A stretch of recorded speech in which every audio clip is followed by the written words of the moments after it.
Horns up. Okay, it's like almost 6 a.m. in the morning.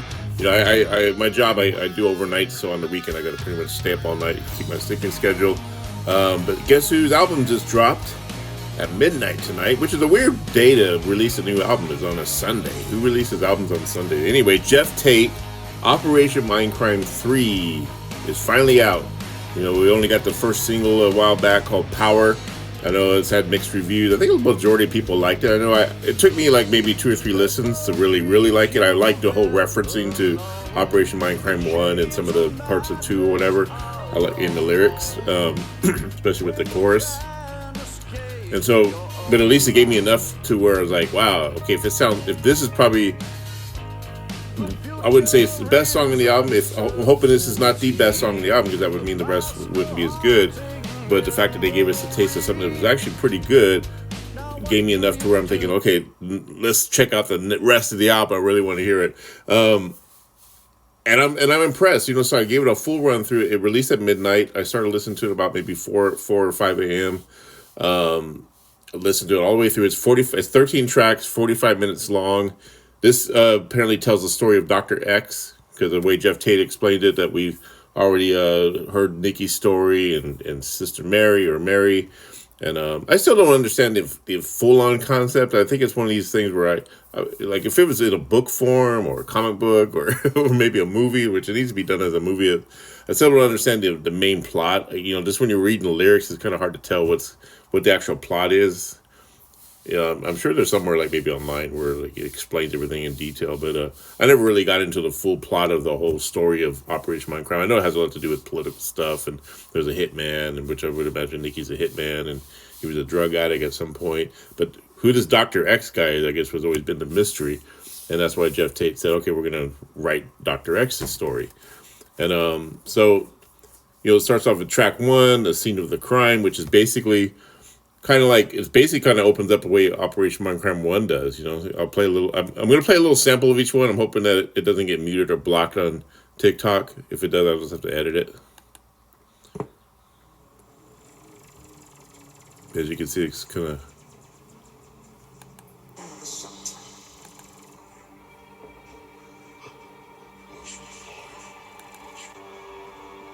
I think she even says something like Dr. Ed or whatever. It's like, kind of like the nurse talking or whatever. Or whoever that is talking. Who knows? Anyway, but then it goes into like the song "You Know My Fucking Name." That's basically the second track, but it's like it's actually the actual song. Whereas the first song is not really a song; it's just a 1-minute intro. Anyway, so "You Know My Fucking Name."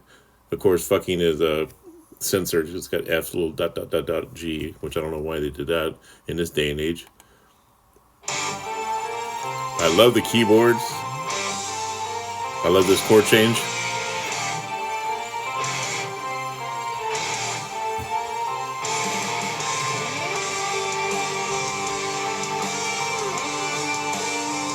Watch this. I love this drum beat. If you can hear it. I have to keep it low because there's neighbors.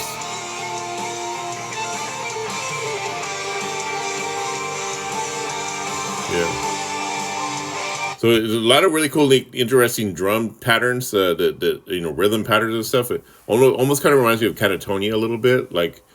And Geoff Tate lives in Italy now, and throughout the whole album, I hear little like influences of Italian music, or like there's some kind of Italian sounding guitar lines. It's Spanish sounding, I guess you could say. If that's no, Spanish wouldn't be Italian. Well, I guess I don't know if it's similar, but anyway, sounds very like, kind of think of like vineyards and the wine or something. I know Geoff Tate's really big into that, but yeah, there's a few of that on here. So that's anyway. It goes into "You Know My Fucking Name," then the song "The Answer."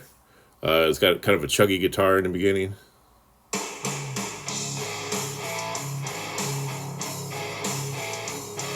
see if I can turn it up a little bit.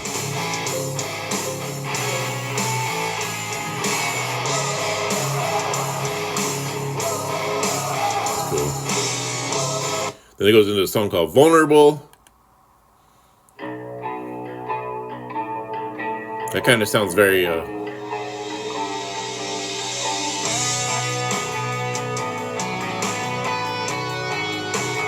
yeah, but I don't want to spoil it. I want you to listen to it yourself. I don't want to go through every track, and you definitely want to hear it for yourself. What I would recommend is, if you're not feeling the first 3 or 4 songs, go back and listen to them again. You're gonna feel them then. And the only disappointment I have is that you can only get this. So far, I've only seen where you can only get the CD and the vinyl on his website, and the CD is like $30, and then I think the album is like, or the vinyl is like $40. Or if you just pay an extra $10, I think the CD autographed is like $50, like $49.99. But unfortunately, I don't see it available on Amazon or any of the other stores. I'm hoping that changes. I know that's been a little bit of a trend lately. Well, Peter Criss did the opposite. Peter Criss, when he released his album, he just put out only on physical copies, and you can only get it on his site or whatever. But he didn't allow anybody to stream it. And I think to this day, I don't think you can stream Peter Criss's solo album, which I don't want to. I mean, you probably heard my opinion on that fucking album.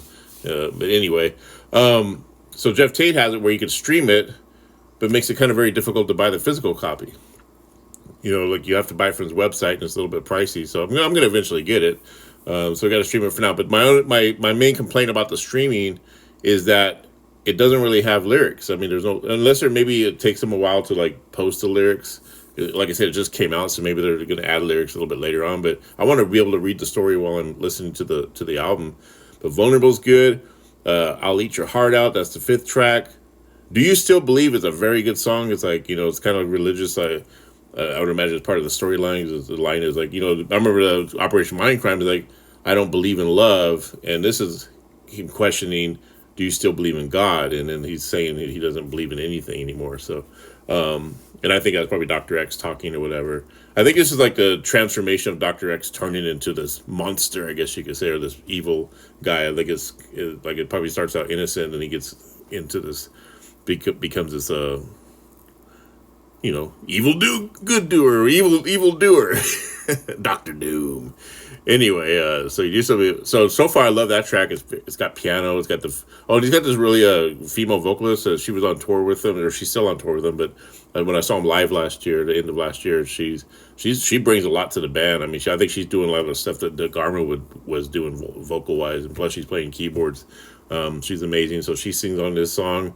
The Devil's Breath, that's a really good song. So far, Do You Still Believe in The Devil's Breath are my favorites right now. And then it goes into Ascension, which is kind of like a little instrumental type of thing. Set You Free, that's a good song. I don't have much time left on here.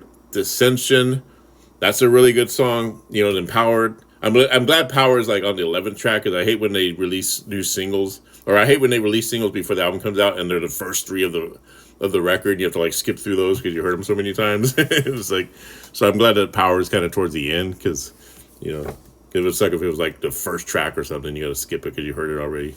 And then You Can't Walk Away Now.